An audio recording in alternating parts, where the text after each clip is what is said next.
action. This is some horrific news. I don't think the internet has ever been more united on being upset over something. Not since Hightail's cancellation have I seen the internet so united on disliking some news that has come out. Because you see, Sean Diddy, P. Diddy Combs, was not acquitted, but had his charges dropped. Or was he I think it was acquitted on all but, like, the least serious charges that he was facing. Now, I have not watched the Surviving Diddy documentary, but I've heard a lot about it. My mom watched it, and she loves to talk about it, so I've gotten a lot of details about what's been going on with him, going back, like, decades at this point. And, yeah, he's a massive fucking creep. Just a massive predator. Allegedly. I don't want to get sued. He has a lot of money. But it's very clear, to me at least, that he was oiling dudes up and, like, molesting them or whatever.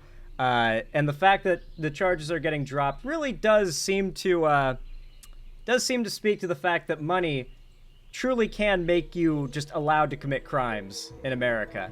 We really need to get Diddy's lawyer working for Luigi Mangione. Diddy's lawyer is the husband of Luigi's lawyer? Is that true? Regardless, I want this lawyer to be Luigi Mangione's lawyer, because if he clearly is really good at his job, okay? Like, he's clearly very good at his job. I want this lawyer representing our boy Luigi. Not our boy, I mean, unaffiliated. We do not endorse. Lone wolf actor Luigi Mangione that we do not support. We don't support him. Anyway, this news has shaken the internet. No one's happy about this, and I, frankly, have not heard all of the details. So I'm excited to find out how exactly people are going to explain that it's okay for Diddy to just be acquitted of all these charges after everything we've heard, everything he's been exposed of, all the accusers that have come out to talk about abuse at his hand. Let's find out how, I guess, a judge came to this conclusion, because it seems like, based on what I understand, it seems like a judge threw the case out, right? Let's find out how this happened. I'm not very happy. Nearly a 2-month trial with 34 witnesses and hours of salacious testimony. A jury of 8 men and 4 women fined Sean Diddy Combs not guilty of racketeering and sex trafficking, but guilty on 2 counts of transportation to engage in prostitution. The racketeering and conspiracy is like a big deal, I'm pretty sure. Sex trafficking by force, fraud, or coercion is a massive fucking deal. They're both felonies, I'm pretty sure, but number 2 here is like a giga felony. Count number 4, sex trafficking by force, fraud, and coercion, again, massive giga felony. They got him down to transportation to engage in prostitution. These are like, not nothing charges, but like, isn't this the same charge that Matt Gaetz got, if I'm not mistaken? If Matt Gaetz even got charged, I don't know if he did. But this is insane. Haven't there been, like, more than 8 accusers at this point that have come out to talk about being sex trafficked by force, by technicality, by legal technicality? Guilty on 2 counts of transportation to engage in prostitution. I guess it was 2. The judge is currently deciding right now whether Combs will actually be released today. His defense arguing that since the music mogul was acquitted of the most serious crimes, he should be able to go home. Once court was adjourned, family members cheered today's verdict. Combs' son, Christian, telling ABC News how happy he is. Hey, we love y'all. Like, okay. So, this is how it feels, huh? Because, like, every generation has, like, a moment like this, right? Who is that lady who killed her own baby and got away with it? And everyone knows she did it? I forget what her name is. I can never remember her name, but it's, like, a very famous case. It's happened many times, I'm sure, but there's, like, one case that's, like, super... Casey Anthony. This must have been how people felt when Casey Anthony got away with it, or when Fuck. Why am I blanking on his name? I can't remember celebrity names for the life of me. He's the guy who got away with it, with murder because the glove didn't fit. O.J. Simpson. Yes, O.J. O.J., thank you. This is how people must have felt when O.J. got acquitted. Everybody watching, so happy. Pop's coming home. God bless. God bless the whole world. What was going through your head when the verdict was read? Happy. Yeah, someone somewhere, like, got a bunch of leeches full of, like, virgin royal blood and burned it on a pyre, and, like, cast a spell to make this happen. I'm convinced. Joining me now, Irina Roy, just outside court, legal contributor Bernardo Villalona, and also senior entertainment reporter Kelly Carter. All right, Rena, do we have any update on whether the judge will decide to release Combs at this hour? Kira, no decision quite yet from the judge. Just a couple of minutes ago, though, I can tell you we saw the Combs family van pull up to court once again, presumably to hear this decision on whether or not Combs will be released. The deadline that the judge gave both the prosecution and the defense just passed a couple of minutes ago. They were set to turn in their letters at 1 p.m. So for the last couple of hours, they've been working on their cases, both sides, for and against his release. The defense wants to see Combs walk out of those golden doors here behind us. They say that because he was acquitted of the more serious charges here, that he should go home and be with his family. But prosecutors have argued that he's a flight risk, and they say that he is real. Has there ever? Well, there's definitely been bigger flight risks in the history of American law. But like, dude, this guy's got like private jet money, doesn't he? I feel like this guy's got a private jet. That's a flight risk right there. Is still facing up to 20 years in prison on these lesser charges. They are arguing he should be held until his sentencing, Kira. So, Bernarda, if Combs does stay in custody, how much jail time do you expect he would actually serve?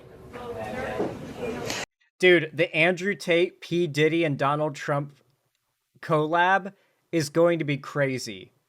Holy shit. Like, Epstein's going to be looking down, for, like, well, I guess up from hell. Like, so proud of them. So in terms of if the judge does decide that Sean... Actually, probably not. We all know that Trump had Epstein killed in prison. He was literally president when Epstein died in prison. We all know that if anyone had him killed, it wasn't the Clintons, it was Trump. Sean Combs remains in custody pending sentencing. The judge will ultimately determine what his sentence is. You have to think that the sentencing is not going to take place in another week or two. We're talking about months from now that the sentence will take place. And in terms of all the time that he's already been in custody, he's going to get credit for that time. So no matter what amount of sentence the judge sentences him to, he'll get credit for about the 9 months that he has been in custody. Yes, he faces a maximum of 10 years on each of those. That's how it always works.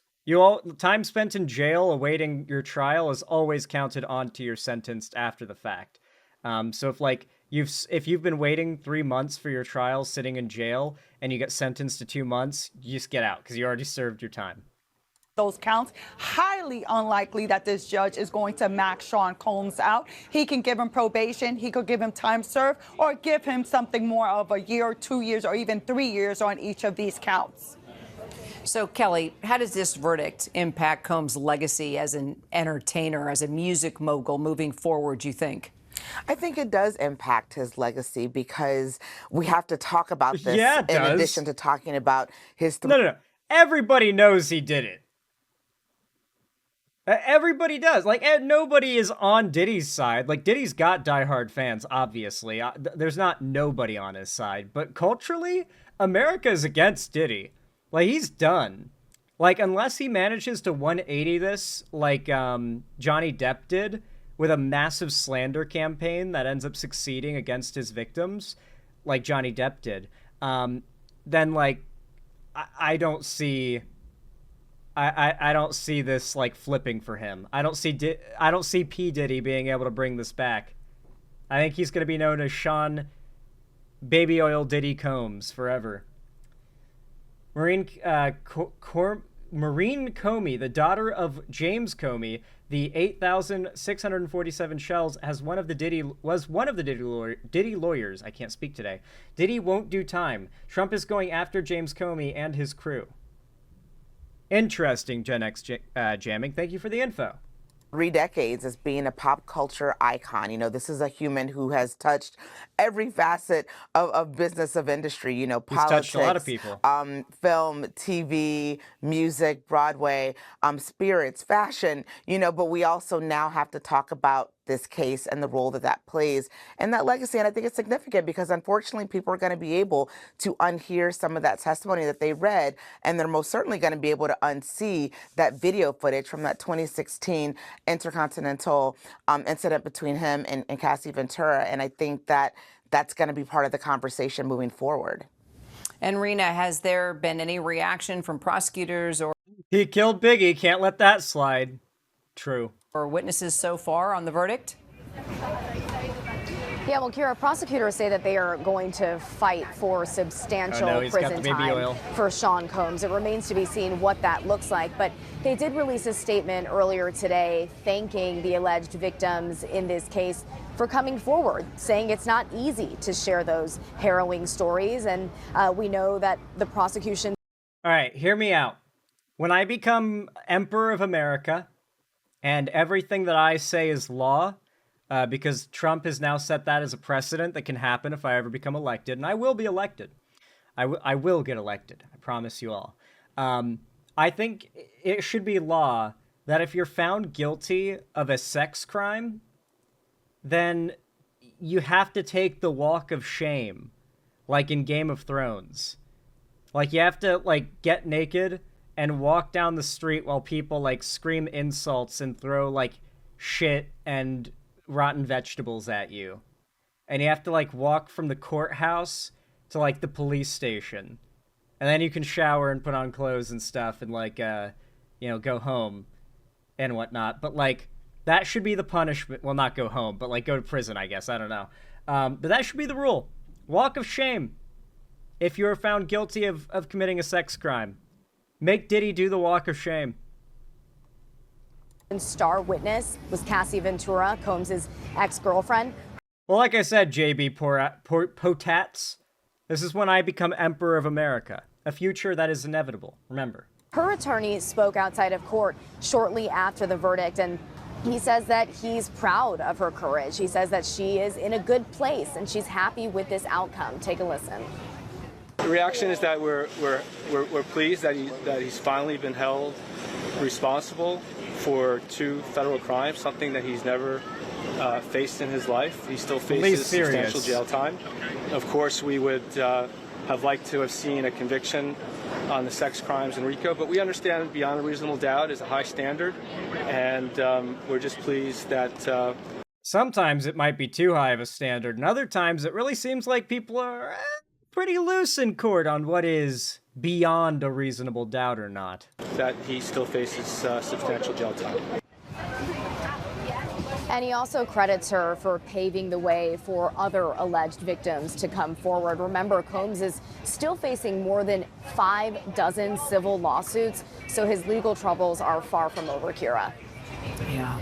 And we'll be following him as well, of course. Bernarda, what impact do you think this verdict will have now on future cases? This is why you never own more than 3 bottles of baby oil. This is what happens to you. Is similar to Combs. So in terms of what impact this verdict will have on future cases, I think the prosecution has to rethink how it applies racketeering conspiracy, because first off, when racketeering RICO came out, it was more for mob bosses or gang activities. Let me give a little background on this, because this always gets explained very weirdly. You know how, like...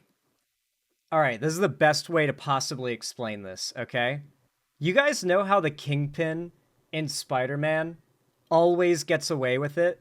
Like, everyone from the citizens to the police force all know the Kingpin is the leader of an organized crime empire. You know? Like, everybody knows that. But actually getting him in prison for any serious amount of time and getting any charges to stick is more or less impossible. He's got too many connections and lawyers, and he covers his tracks extremely well. People like that, and to be clear, like, that like trope is very old. Spider-Man is pretty old. That trope being a real thing in the world of law enforcement for a long time is why they came up with the concept of racketeering and RICO charges, right? The idea is that it is important when recognizing that there is a high effort level organized crime operation going on, that they're going to have smart people whose entire job it is to muddy the water to make it legally difficult or impossible to seek justice by like closing certain loopholes or going after certain technicalities, right? Or using certain loopholes. And so these racketeering charges, the idea behind it is that, like, when there is a criminal conspiracy going on, doesn't even have to be an organized crime ring type thing, but this is why they created this concept or this legal precedent. They can look at context and a broader, like, character testimony from several people involved, call in a ton of witnesses, and really just, like, figure out all parties involved, all details that could be relevant to the case, and go after a broad list of criminal activity, or a broad, like, air of criminal activity, or organized, like, network of criminal activity, rather than just levying charges against one guy on, like, very hyper specific things, you know? And that's what they went after Diddy with. And I guess they just couldn't meet that beyond a reasonable doubt standard to get those charges, you know, to stick. Activity to try to get an enterprise, hold them accountable and not let individuals get off simply because they're not being taken into account with co-conspirators or using their businesses in order to uplift their enterprise, their criminal enterprise. But I think the prosecution is definitely going to take another look of how it's being applied, racketeering conspiracy. All right, Rena, Bernarda, Kelly, thank you all so much. And tonight, 10 p.m. Eastern, ABC will release a one-hour special that will explore the highly anticipated verdict in the trial of Sean Diddy Combs. That's interesting. That could be pretty fucking hype, I'm not gonna lie. Interesting. Maybe I'll take a deep dive into that to brush up on everything that's been going on with this Diddy situation, because I am somewhat behind on all this. You know, I know that Diddy's a predator, but that's kind of more or less where, like, the Super Bowl's more or less where I stopped following this entire thing. Yo, Zan, just dropping in, but I can't stay. Just wanted to say hi. Hi, Kryzen Otaku. You just got shouted out in the video. I hope you're happy. I hope you're able to stay for a bit at least. Anyway, folks, if you guys enjoyed this segment, if you found it entertaining, interesting, or enjoyable at all whatsoever, and you want to support the channel, please consider leaving a like and a comment down below. Takes only a second and it's totally free, and seriously, if you go from lurker to liker, you're really helping the channel a lot. It's I don't want to waste my breath, you know, I'm telling you seriously, and I'm not lying. Likes really do help the channel, so I appreciate it immensely. And of course, if you want to see more from me in the future, be sure to subscribe and ring the bell icon to turn on all notifications so YouTube actually tells you when I go live or upload new videos. And of course, if you want to see more from me in the future on other platforms, follow my social medias linked down below in the description, particularly my fan Discord, as it's the main hub of my community and fan base. I host gaming events, call-in streams, watch parties, and movie nights there almost every Friday, including tonight, by the way, after stream, so I hope you guys are able to be there. And I announce all my new uploads and streams there, so you won't miss a thing, even if YouTube bugs out and doesn't tell you when I do something new. And of course, if you want to support me directly, financially, help me keep the lights on and a roof above my head here at the Xander Hall studio, then please consider donating, subscribing, or gifting someone else a subscription on my website, xanderhall.com/live, or support me through YouTube, Twitch, Streamlabs, Stream Elements, Patreon, or buy some custom Xander Hall merch through the Streamlabs link down below. Regardless of how you support me though, thank you so much for watching as always, and have a good one.